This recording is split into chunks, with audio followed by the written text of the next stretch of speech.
so let's move on to environmental issues. What measures will you take to protect the environment and support sustainable agriculture?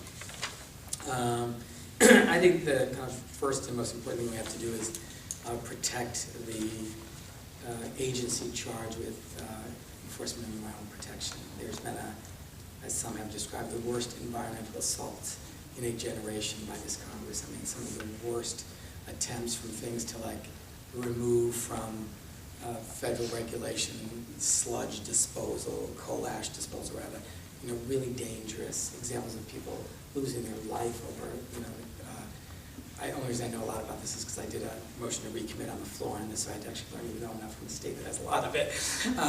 But to allowing strip mining at the base of the Grand Canyon, to preventing the EPA from enforcing clean air and clean water protections, you know, protections which our children don't drink water that has arsenic in it. I mean, really basic clean air, clean water stuff. So protecting the EPA, making sure that they not only have the ability under their regulatory powers, but also the resources to enforce protecting our environment. Serious investments in the development of clean and renewable energies.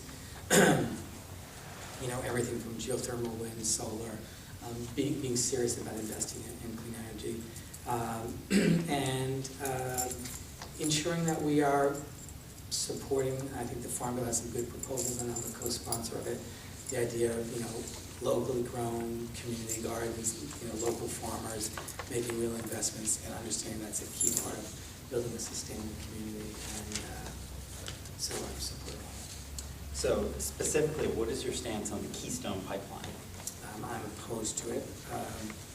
I would say very emphatically that the numbers of jobs that they claim will be generated from it are incredibly inflated. It will not, in fact, help reduce energy costs in this country. And we actually proposed an amendment when it came to the floor this last time that said all of the oil produced as a result of the pipeline should remain in the United States, which the Republicans soundly defeated. So this notion that somehow they want to, because it's going to help, you know, reduce our dependence on foreign oil. I mean, it's foreign oil already coming through the pipeline, but the idea of keeping it in the U.S. would be not U.S. And also, you know, for the most important reason is because there are very, very serious environmental concerns that have been raised in connection with it. And, you know, the number of jobs we could create by investing in solar and wind and geothermal and real production of renewable energies produces many more jobs than will ever come about as a result of Keystone. So the tax credits for renewable energy, would you like those reinstated? Yes, and I'd like them reinstated, and I'd like them, and this is a perfect example of the urgency of campaign finance reform. I'd like them reinstated, and I'd like them extended for a longer period of time. Though the tax credits, and very often in the renewable energy area, get reauthorized every year. Everybody I've talked to in the industry and in the financial world that finances tax credits says they should be longer credits. They should be 5-year credits. Some even say 10-year credits, because these are big, complicated deals, and there's a big, substantial investment. The advantage of having them renewed every year is, every year the industry has to come in and urge that they be renewed and get invited to fundraisers, and there's this whole kind of dance that goes on. And it's a perfect example of where campaign finance, our current campaign finance system, is contributing to bad public policy. These should be extended 5 years at a time easily. Everyone knows that, and they're not, and that's, I think, an example of why we need campaign finance. Could I, on one quick follow-up on that? In December of last year, the federal grant expired, and tax credits for solar are effective until 2015, I think. But they're tax credits again, and not federal grant. And when money is not being made at large amounts by businesses who buy tax credits, obviously the competition drops and the value of the tax credit drops significantly. So if I get tax credits on solar, I have to sell them to somebody. If somebody pays me 75 cents on a dollar, you know, they take that dollar and they get a tax credit from the government. They cost the government $1.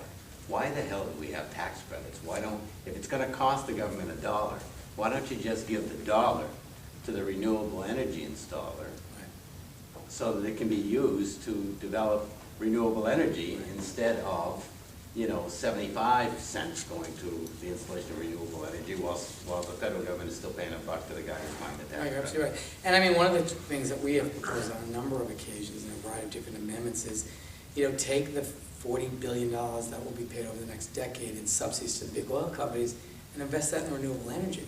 If you think about, maybe the argument was, made sense when the oil industry was a nascent new industry and there had to be, maybe, but it surely doesn't make sense anymore. They have had profits that are unprecedented in their industry, unprecedented in the world, billions and billions of dollars, and then to get a taxpayer subsidy on top of it.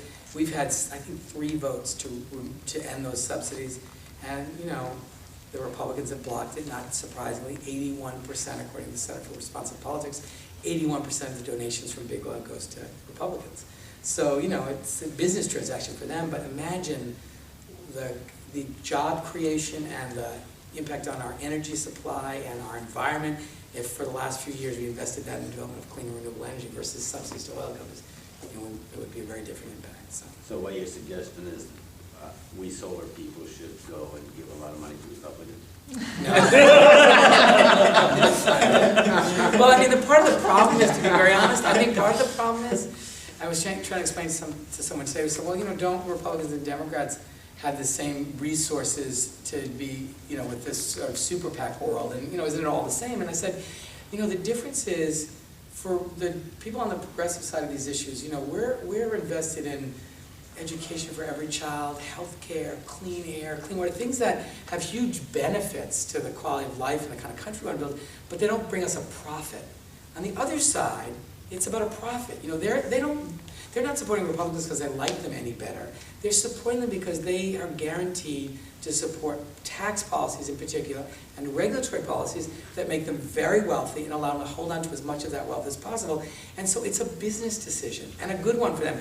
So when the competition is this economic model of real financial gain versus what's the virtue of clean air, that's our competition, and that's the problem.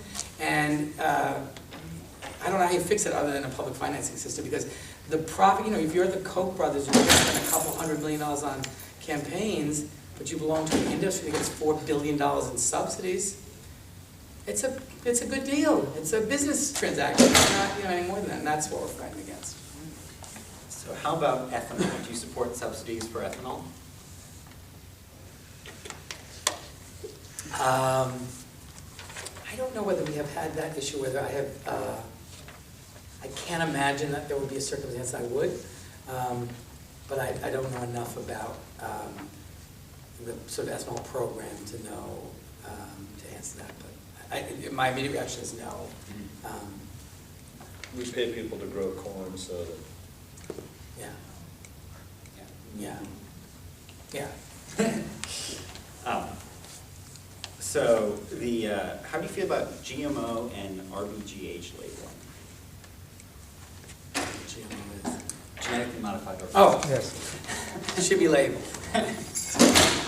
And what about rapid bovine growth hormones? Do you think that labeling should be required? Yes. And how about the provisions that requires that rapid bovine growth labeling include a sentence saying that there's no discernible effect of having rapid bovine growth hormone in milk?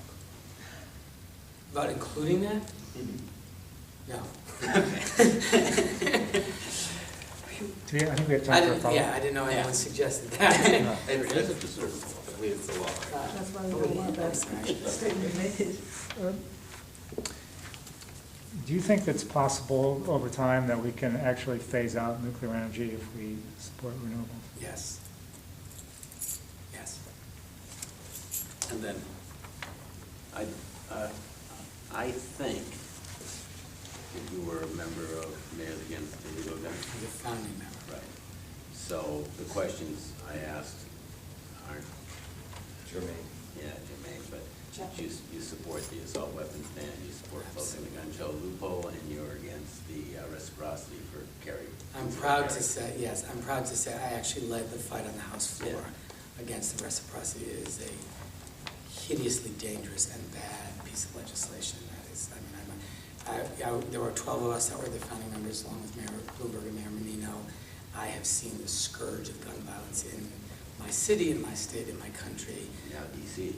It's just, and you know, one of the other provisions, and we introduced some legislation on particular kinds of weapons with Carolyn McCarthy and a group of others to, you know, close loopholes on. But the other big, one of the kind of regulatory nightmares right now is that if a licensed gun dealer has his or her license revoked because they've engaged in straw purchases or violated the federal law in some way, under current federal law, they are permitted to take their entire inventory and convert it to a personal collection. Right.